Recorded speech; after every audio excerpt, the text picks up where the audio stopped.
अस्सलाम वालेकुम dear students. आज हम अपने क्लास 10th का chapter number 1 chemical equilibrium start कर रहे हैं। अच्छा, इसके मेजर कॉन्सेप्ट इसमें जो हम पढ़ेंगे वो हैं reversible reaction and dynamic equilibrium, law of mass action and derivation of the expression for the equilibrium constant. और 1.3 इसमें अगला हमारे पास टॉपिक होगा equilibrium constant and its unit. जब हम इक्विलिब्रियम कांस्टेंट निकाल लेंगे तो उसके यूनिट्स क्या होते हैं, किस तरह से निकाले जाते हैं, इम्पोर्टेंस ऑफ इक्विलिब्रियम कांस्टेंट, ये हमारे इसके मेजर कॉन्सेप्ट्स हैं। अच्छा, अब हमारे पास सबसे पहले हम इसमें क्या देखेंगे कि इंट्रोडक्शन में हमारे पास है कि रिएक्शन क्या होता है। सबसे पहले हमारे पास इंट्रोडक्शन है, उसमें क्या है, हम सबसे पहले देखते हैं रिएक्शन क्या होता है। रिएक्शन,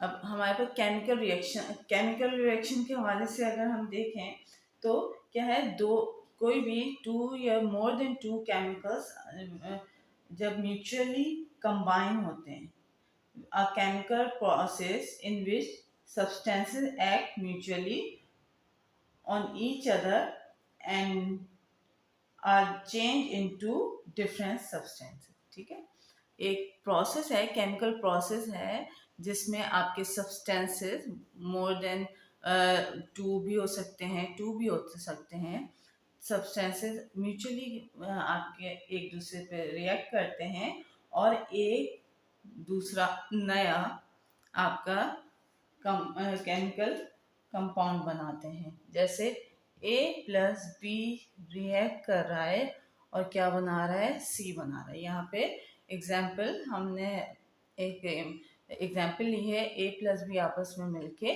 C बना रहे हैं। अच्छा, अब हम लोगों को पता है केमिकल चेंजेस, फिजिकल चेंजेस हमारे इर्द गिर्द सराउंडिंग्स में होती रहती हैं, और वो किस वजह से होती हैं। You know that many physical and chemical changes are occurring in our surrounding which may be due to the chemical reaction, जो बहुत जरूर हो सकता है कि किसी न किसी केमिकल रिएक्शन की वजह से वो चेंजेस आ रहे हैं। In these reaction reactants are converted into one or more products. अभी मैंने जैसे बताया आपको कि रिएक्शन में, किसी भी रिएक्शन में जो रिएक्टेंट होता है, अब रिएक्टेंट क्या है, इनिशियली जो दो सब्सटेंस से रिएक्ट कर रहे हैं आपस में, ये क्या है, ये रिएक्टेंट है। ये जो सब्सटेंसेस है ये रिएक्टेंट है और ये क्या है, हमारा प्रोडक्ट है। तो हमारे पास रिएक्टेंट एंड प्रोडक्ट किसमें, रिएक्टेंट किसमें कन्वर्ट हो रहे हैं, प्रोडक्ट में। अच्छा, चेंजेस में बी रिवर्सिबल। अच्छा, अब हमारे पास चेंज, जो भी चेंज हो रही है, फिजिकल चेंज है या केमिकल चेंज है, तो मे बी वो रिवर्सिबल भी हो सकती है और इरिवर्सिबल भी हो सकती है। अच्छा, अब हमारे पास कुछ एग्जाम्पल दी गई हैं रिवर्सिबल रिएक्शन। रिवर्सिबल रिएक्शन से क्या मतलब है कि वो चेंजेस, रिवर्सिबल रिएक्शन कौन कौन से हैं यहाँ पे बताए हुए हैं। कंडेंसेशन, सबसे पहला रिवर्सिबल रिएक्शन यहाँ पे क्या बताया हुआ है, कंडेंसेशन। कंडेंसेशन क्या होता है, जिसमें आपके water vapours again cool down होके लिक्विफाई हो जाते हैं। और दूसरा रिवर्सिबल रिएक्शन क्या है, एवापोरेशन। ठीक है, और फ्रीजिंग और मेल्टिंग। ठीक है, ये सारे रिएक्शंस क्या हैं, रिवर्सिबल। क्या मतलब, इसमें फिजिकल चेंजेस आ रही हैं। जैसे कंडेंसेशन में आपका वाटर वेपर्स वेपोराइज हो रहे हैं, अगेन लिक्विफाई हो रहे हैं। एवापोरेशन में भी क्या होता है, आपके वाटर वेपर एवापोरेट हो जाते हैं, लेकिन जब एवापोरेट होते हैं तो हम उसे दोबारा लिक्विफाई कर सकते हैं। फ्रीजिंग, किसी भी चीज का जम जाना, वो अगेन आपके पास हम उसे उसकी ओरिजिनल पोजीशन में ला सकते हैं। और मेल्टिंग में भी इसी तरह से। अच्छा, अब हमारे पास कुछ इरिवर्सिबल चेंजेस यहाँ पे बताई गई हैं। अच्छा, अब हमारे पास यहाँ पे इरिवर्सिबल चेंजेस का या इरिवर्सिबल रिएक्शंस की क्या क्या एग्जांपल दी गई हैं। कंबशन, कंबशन जब कोई चीज जल जाती है तो क्या वापस अपनी ओरिजिनल शक्ल में आ सकती है। और रस्टिंग, रस्टिंग क्या, जंग लगना। जंग लगने में क्या हो रहा होता है, रस्टिंग में क्या हो रहा होता है कि आयरन रिएक्ट कर रहा होता है ऑक्सीजन के साथ। ऑक्सीजन कहाँ है, हर जगह मौजूद है, आपके एयर में मौजूद है, तो उसके साथ ऑक्साइड बना रहा है। ठीक है, ये कौन से इरिवर्सिबल रिएक्शंस की एग्जांपल्स हैं। अच्छा, अब हमारे पास है the irreversible chemical reaction never goes to the completion.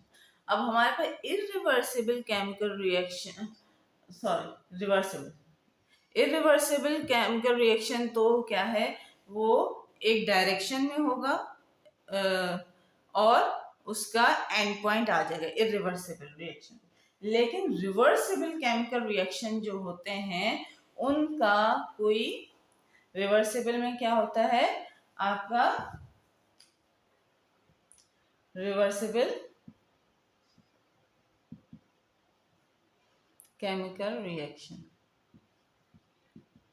Reversible से क्या समझ आ रहा है कि हमारे पास जो पहले जो चीज थी वो हमें दोबारा वापस मिल रही है। The reversible chemical reaction never goes to completion because product reacts and reproduce reactant again and take place in forward and reverse direction। अब जो रिवर्सिबल केमिकल रिएक्शन में क्या हो रहा है, जैसे जैसे आपका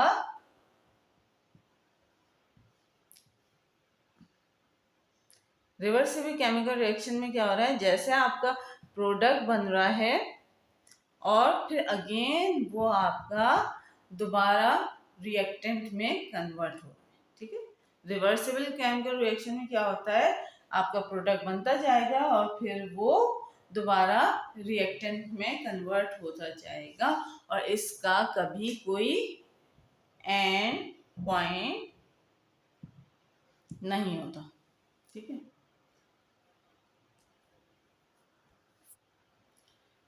अब हमारे पास यहाँ पे एक इक्विलिब्रियम इन आवर बॉडी, हमारी बॉडी में, अब हम इस रिएक्शन की बात कर रहे हैं जो हमारे पास रिवर्सिबल रिएक्शंस हैं, वो दोनों डायरेक्शन में चल रहे हैं। अच्छा, अब हमारे पास एक यहाँ पे लिखा हुआ है डू यू नो। ठीक है, इसमें क्या लिखा हुआ है, इक्विलिब्रियम इन आवर बॉडी, हमारी बॉडी में यानी ह्यूमन बॉडी में किस तरह से, ह्यूमन बॉडी में, एनिमल बॉडी में किस तरह से इक्विलिब्रियम हो सकता है। Equilibrium is present in our bodies. Hemoglobin is macromolecule that transport oxygen around our body. Without it, we would not survive. हम ऑक्सीजन के बगैर सरवाइव कर सकते हैं? नहीं कर सकते।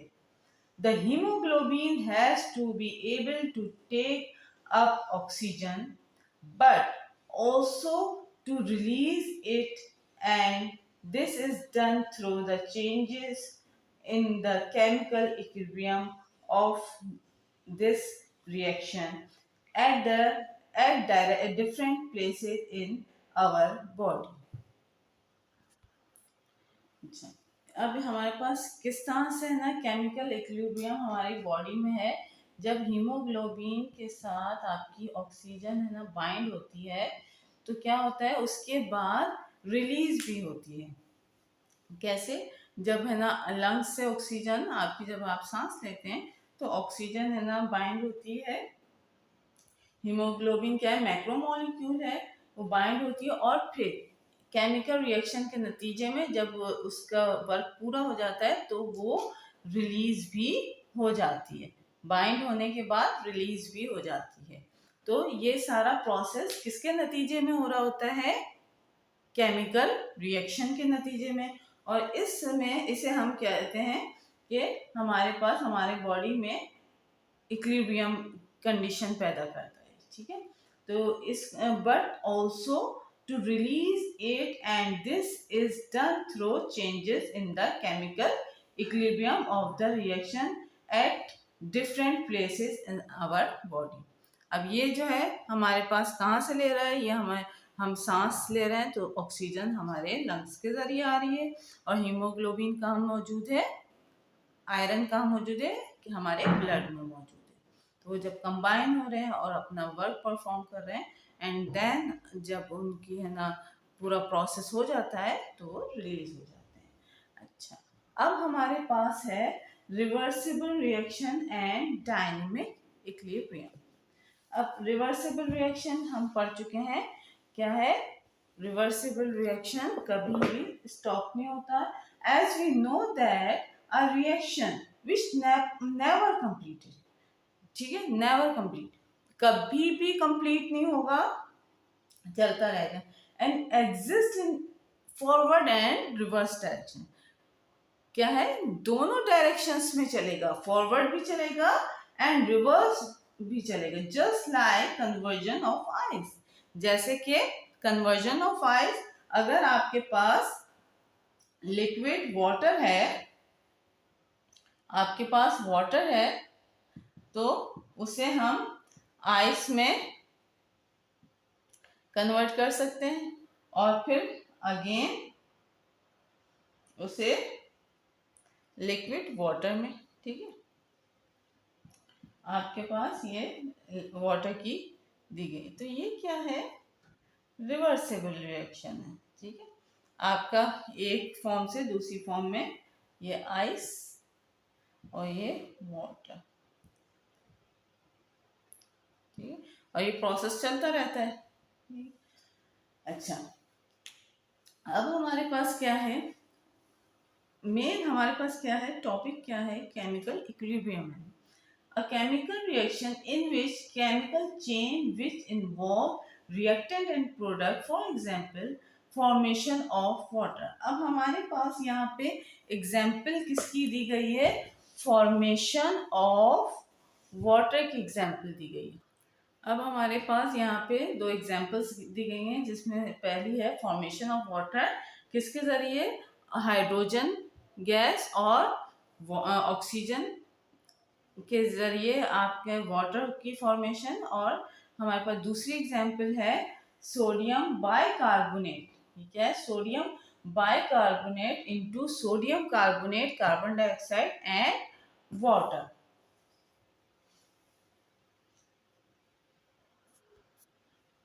इन्होंने सिंपली हमें यहाँ पे ये बताया गया है कि केमिकल रिएक्शन क्या होता है, उसमें रिएक्टेंट होते हैं एक साइड पे और एक साइड पे प्रोडक्ट होते हैं। और उसमें क्या है? केमिकल रिएक्शन में टू क्वांटिटीज, या तो दो रिएक्टेंट भी हो सकते हैं या उससे ज़्यादा भी हो सकते हैं, और प्रोडक्ट भी ऐसी है कि दो या दो से ज़्यादा जितने भी आपकी फॉर्मेशन हो रही है प्रोडक्ट्स की हो सकते हैं। अच्छा, the type of reaction can be predicted by the type of arrow. अच्छा, अब हम जो रिएक्शन की डायरेक्शन है वो एरो के जरिए शो कर रहे होते हैं, ठीक है। अब हमारे पास ये सिंगल एरो है, तो इसका मतलब है हमारे पास रिएक्शन की डायरेक्शन कहाँ है? फॉरवर्ड है। अब हमारे पास अगर इरिवर्सिबल रिएक्शन होगा, इरिवर्सिबल रिएक्शन है, तो क्या है? किस तरह का हमारे पास एरो आएगा? सिंगल हेडेड एरो, ठीक है। और अगर हमारे पास रिवर्सिबल रिएक्शन होगा तो उसके लिए हमारे पास कैसा है ना, हम किस एरो से शो करेंगे? हमारा उसे हम शो करेंगे डबल हेडेड एरो से, ठीक है, या हाफ हेडेड एरो से हम है ना इसे शो करेंगे, ठीक है। दैट नेवर गोज कंप्लीट, जिसकी जो हमारे पास रिवर्सिबल रिएक्शंस होते हैं वो कभी भी कंप्लीट नहीं होते। Let us take a example of manufacturing of ammonia. अब हमारे पास यहाँ पे एक एग्जाम्पल दी गई है मैन्युफैक्चरिंग ऑफ अमोनिया। देखिए वो किस तरह हो रहा है, कितने स्टेप्स में हो रहा है। अब इस रिएक्शन में क्या है ना शो किया गया है, when 1 mole of nitrogen gas react with 3 moles of, अच्छा मोल्स कैसे पता चल रहा है हमें, यहाँ पे जो नंबर्स होते हैं कोफिशिएंट्स होते हैं वो क्या है हमें मोल्स बता रहे हैं। 3 मोल्स ऑफ हाइड्रोजन, तो हमारे पास कितने मोल, 2 मोल्स ऑफ अमोनिया गैस बन रहे हैं। अच्छा अब ये रिएक्शन क्या है, रिवर्सिबल रिएक्शन है। तो अब यहाँ पे दूसरे स्टेप में हमने क्या शो किया है, 2 moles of ammonia gas convert हो रही है 3 mole of hydrogen and 1 mole of nitrogen gas में। अब क्योंकि ये रिवर्सिबल रिएक्शन है तो हम इसे एक साथ शो करेंगे। When both of these reactions are written together as a reversible reaction, they are represented। अब हम इसे इस तरह से रिप्रेजेंट करेंगे, हम कंबाइन इस तरह से रिप्रेजेंट करेंगे कि दोनों रिएक्शन दोनों तरफ आपके डबल हेड एरो से मालूम चल रहा है कि इसकी डायरेक्शन बोथ साइड है। You know equilibrium mean balance. Equilibrium का मतलब हमें मालूम है डेफिनेटली कि बैलेंस होता है। Balance exist in many ways in our surrounding. The reaction rate depend on the concentration of reactant। Reaction rate किसकी कंसंट्रेशन पे डिपेंड कर रहा होता है कि आपके रिएक्टेंट की कंसंट्रेशन कितनी है। जब आप कोई भी रिएक्शन शुरू करते हैं तो सबसे पहले क्या चीज ऐड करते हैं, सबसे पहले रिएक्टेंट ऐड करते हैं, ठीक है। हमारा क्या रिएक्शन किस पे डिपेंड कर रहा है, रिएक्शन रेट ऑफ रिएक्शन किस पे डिपेंड कर रहा है, concentration of reactant. At the beginning the quantity of reactant is high. Definitely जब हम कोई रिएक्शन शुरू करेंगे तो रिएक्टेंट की क्वांटिटी ज्यादा होती है, ठीक है। हम इनिशियली क्या डाल रहे होते हैं, रिएक्टेंट डाल रहे होते हैं। And the rate of product formation is higher. Reactant की क्वांटिटी हायर है तो प्रोडक्ट फॉर्मेशन भी हायर है इनिशियल स्टेज पे, ठीक है। इनिशियल स्टेज पे क्या हो रहा है, रेट ऑफ रिएक्टेंट हाई है तो प्रोडक्ट भी हाई है। अच्छा अब हमारे पास क्या हो रहा है, as the reactant amount decreases, जैसे ही रिएक्टेंट का अमाउंट कम होगा, ठीक है, कंज्यूम होता जा रहा है रिएक्टेंट ऐसा ऐसा, जैसे ही रिएक्टेंट का अमाउंट डिक्रीज होगा तो क्या होगा, the rate of forward reaction, यानी जो आपका रिएक्शन का रेट है आगे जाने का, फॉरवर्ड जाने का, वो क्या हो जाएगा, डिक्रीज हो जाएगा, वो भी डिक्रीज हो जाएगा। And the rate of formation of product decrease, और फॉर्मेशन ऑफ प्रोडक्ट भी डिक्रीज हो जाएगी। After a certain time, the concentration of reactant and product become constant।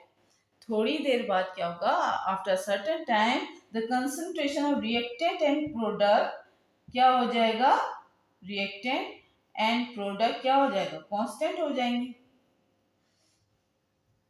ठीक है। रिएक्टेंट एंड प्रोडक्ट की कंसंट्रेशन एक सी हो जाएगी, ठीक है। क्या मतलब, जितना आपका रिएक्टेंट है उतना ही रहेगा, जितना प्रोडक्ट है उतना ही। अभी हम ग्राफ से इसे मैं एक्सप्लेन करती हूँ। बिकम कौन से, and this state is called dynamic equilibrium.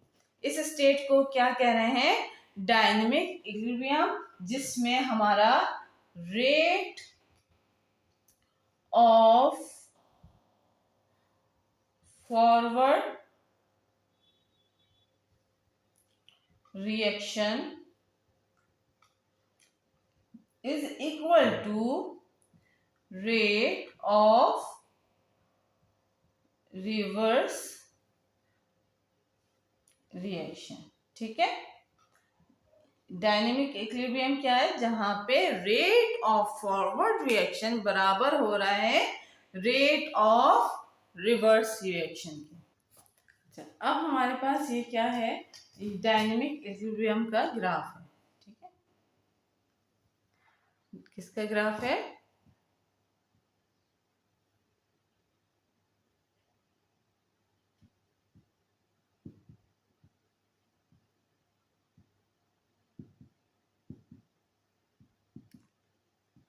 अच्छा, अब इसमें हमारे पास ये देखें, ये वाली जो रेड लाइन है ये किसको शो कर रही है? ये हमारे पास है रिएक्टेंट। ठीक है, और ये ब्लू लाइन क्या है? प्रोडक्ट। अच्छा, जब इनिशियली, अभी हमने पढ़ा था कि इनिशियली हमारे पास क्या होगा? इनिशियली कंसंट्रेशन हो। अच्छा, अब इस ग्राफ में देखें, हमारे पास यहाँ पे क्या है? कंसंट्रेशन। ठीक है, हमारे पास यहाँ पे क्या है? कंसंट्रेशन है। हमारे पास यहाँ पे एक्स एक्सिस पे क्या है? टाइम है। ठीक है, और वाई एक्सिस पे क्या है? कंसंट्रेशन है। अब हमने अभी पढ़ा कि कंसंट्रेशन इनिशियली किसकी कंसंट्रेशन ज़्यादा होगी? रिएक्टेंट की कंसंट्रेशन ज़्यादा होगी। अगर फर्स्ट कहीं यहाँ पे 1 है, 2, 3, 4, 5, 6, 7, एंड कोई भी आपने जो भी स्केल सेट किया है उस हिसाब से आपके यहाँ पे शुरू में क्या आ रहा है? रिएक्टेंट की कंसंट्रेशन ज़्यादा है। ठीक है, रिएक्टेंट की आपकी कंसंट्रेशन ज़्यादा आ रही है। उसके बाद एक पॉइंट ऐसा आएगा जहाँ पे आपका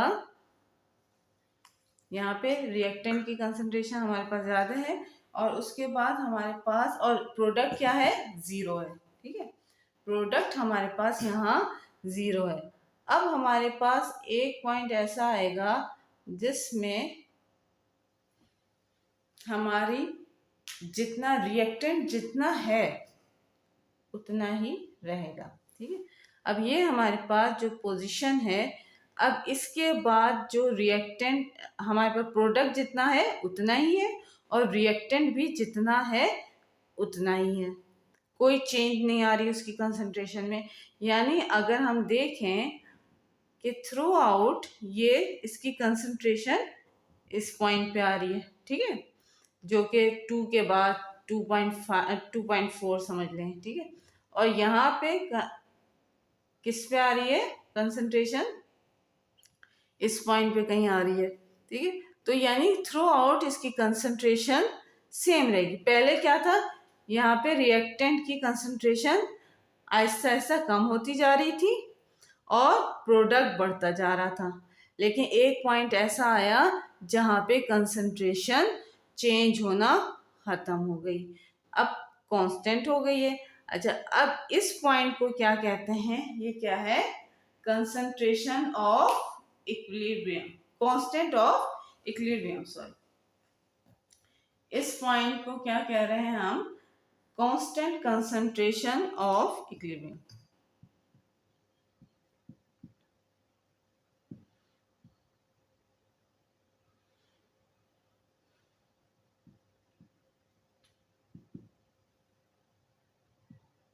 एट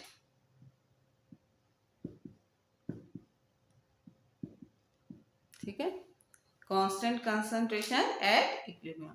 ठीक है, अब ये हमारे पास ये था एक ग्राफ। अब इसके बाद हमारे पास एक और एग्जाम्पल है इक्विलिब्रियम की। अच्छा, अब हमारे पास एक और है ना इक्विलिब्रियम की एग्जाम्पल है। अब हमारे इसमें क्या है? एक हमने क्लोज कंटेनर लिया है, राउंड बॉटम फ्लास्क है। An example of reaction of equilibrium is the reaction of hydrogen and iodine. ठीक है, अब हमारे पास दो गैसेस हैं, hydrogen and iodine, in a close container. Close container का क्या मतलब है? जिसमें ना कोई चीज अंदर, कोई रिएक्टेंट मजीद अंदर आ सकता है, ना कोई प्रोडक्ट बाहर जा सकता है। और अब इसमें हमें मिलेगा क्या, hydrogen iodide. At the start of the reaction, there is a high concentration of hydrogen and iodine. जैसे ही रिएक्शन स्टार्ट होगा, किसकी कंसंट्रेशन हाई होगी, हमारे पास रिएक्टेंट कौन से हैं, हाइड्रोजन है, आयोडीन की कंसंट्रेशन हाई होगी, जिसकी वजह से आपका कलर क्या होगा, एक डार्क पर्पल कलर, आयोडीन की वजह से डार्क पर्पल कलर आपको नजर आएगा. ठीक है, लेकिन कैसे, after that the concentration decreases as the hydrogen iodide colourless is form. और फिर क्या होगा, थोड़ी देर बाद जो कलरलेस हाइड्रोजन आयोडाइड बनना शुरू हो जाएगी और इनकी कंसंट्रेशन कम होना शुरू हो जाएगी. The concentration of hydrogen iodide increases color change from the dark to light. जैसे जैसे हाइड्रोजन आयोडाइड की कंसंट्रेशन बढ़ेगी वैसे ही कलर डार्क से लाइट हो जाएगा. As the forward reaction proceed, जैसे ये अब हमारे पास ये कौन सा रिएक्शन हो रहा है, फॉरवर्ड रिएक्शन. ठीक है, as hydrogen iodide is formed, the reverse reaction is then able to occur. जैसे ही हाइड्रोजन आयोडाइड बन जाएगा तो फिर हमारे पास साथ ही रिवर्स रिएक्शन भी होना शुरू हो जाएगा. ठीक है, ये क्या है, रिवर्सिबल रिएक्शन, हाइड्रोजन गैस से सही हाइड्रोजन आयोडाइड और फिर रिवर्स रिएक्शन भी होना शुरू हो जाएगा.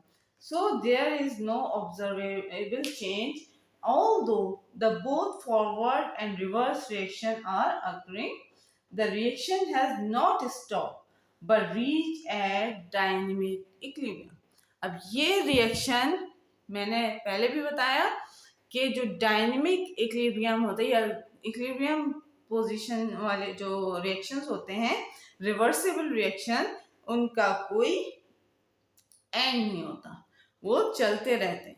आपका रिएक्टेंट से प्रोडक्ट बनेगा और प्रोडक्ट से अगेन रिएक्टेंट बनेगा. अच्छा, अब हमारे पास है macroscopic characteristic of forward and reverse reaction की. मैक्रोस्कोपिक कैरेक्टरिस्टिक क्या है फॉरवर्ड और रिवर्स रिएक्शन की. फॉरवर्ड रिएक्शन क्या होता है, always from left to right. ठीक है, लेफ्ट टू राइट, इसकी डायरेक्शन क्या होती है, फॉरवर्ड रिएक्शन की लेफ्ट टू राइट होती है. ठीक है, और सेकंड क्या है, रिएक्टेंट प्रोड्यूस प्रोडक्ट. नंबर 2 क्या है, रिएक्टेंट क्या प्रोड्यूस कर रहा है, प्रोडक्ट. और इनिशियली थर्ड क्या है, initially rate of initial rate is fast. अब इनिशियल रेट क्या होगा, इनिशियली रेट क्या होगा, फास्ट होगा. ठीक है, फिर ग्रेजुअली क्या हो जाएगा, फिर क्या हो जाएगा,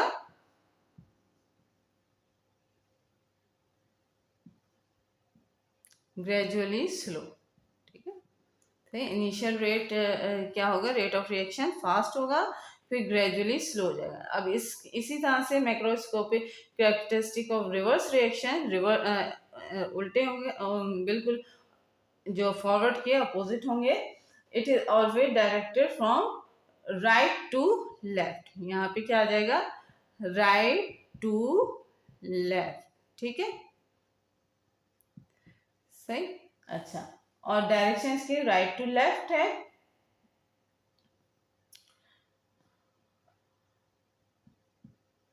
अच्छा, और उसके बाद हमारे पास प्रोडक्ट प्रोड्यूस. अब इसमें क्या हो रहा है, प्रोडक्ट से रिएक्टेंट बन रहा है. ठीक है, इनिशियली अगर हम इसे यूं लिख दें, प्रोडक्ट से रिएक्टेंट बन रहा है, तो हमें लेफ्ट से राइट भी पता चल जाएगा. इनिशियली, अच्छा, अब इनिशियली क्या था, rate of reaction, rate of reaction क्या होगा, इनिशियली स्लो होगा, ठीक है, और फिर ग्रेजुअली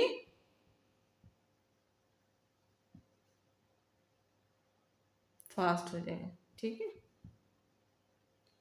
ग्रेजुअली स्पीड अप हो जाएगा, तेज हो जाएगा या फास्ट हो जाएगा, ठीक है। अच्छा, अब इसके बाद हमारे पास macroscopic characteristics of forward and reverse reaction in a dynamic equilibrium. अब जब हमारे पास मैक्रोस्कोपिक कैरेक्टरिस्टिक डायनेमिक इक्विलिब्रियम में क्या होंगी, डायनेमिक इक्विलिब्रियम के दरमियान क्या होंगी,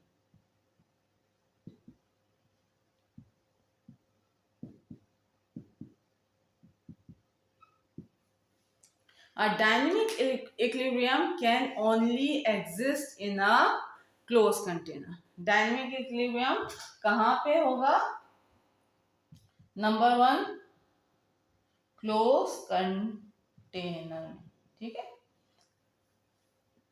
या क्लोज सिस्टम कह लें, क्लोज सिस्टम भी कह सकते हैं,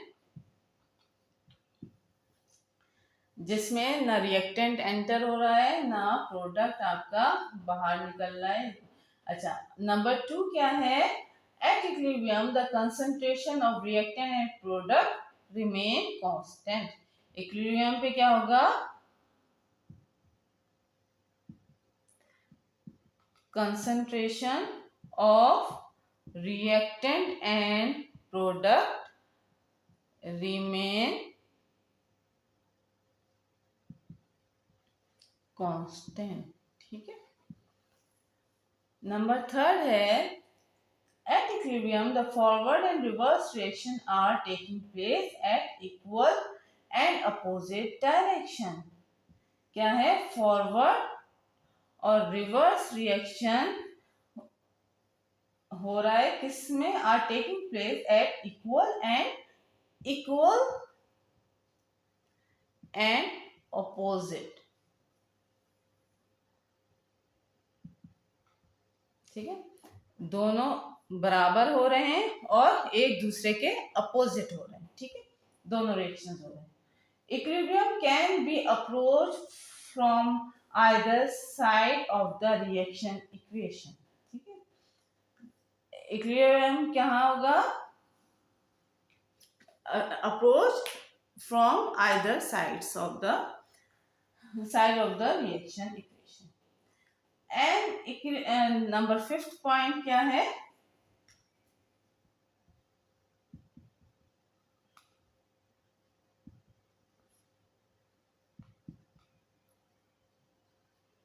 ठीक है, reaction equation. Number 5th point क्या है, an equilibrium state can be an equilibrium state can be disturb और again achieve under given condition of concentration, pressure and temperature, ठीक है, डिस्टर्ब हो सकती है गिवन कंडीशंस अगर हो,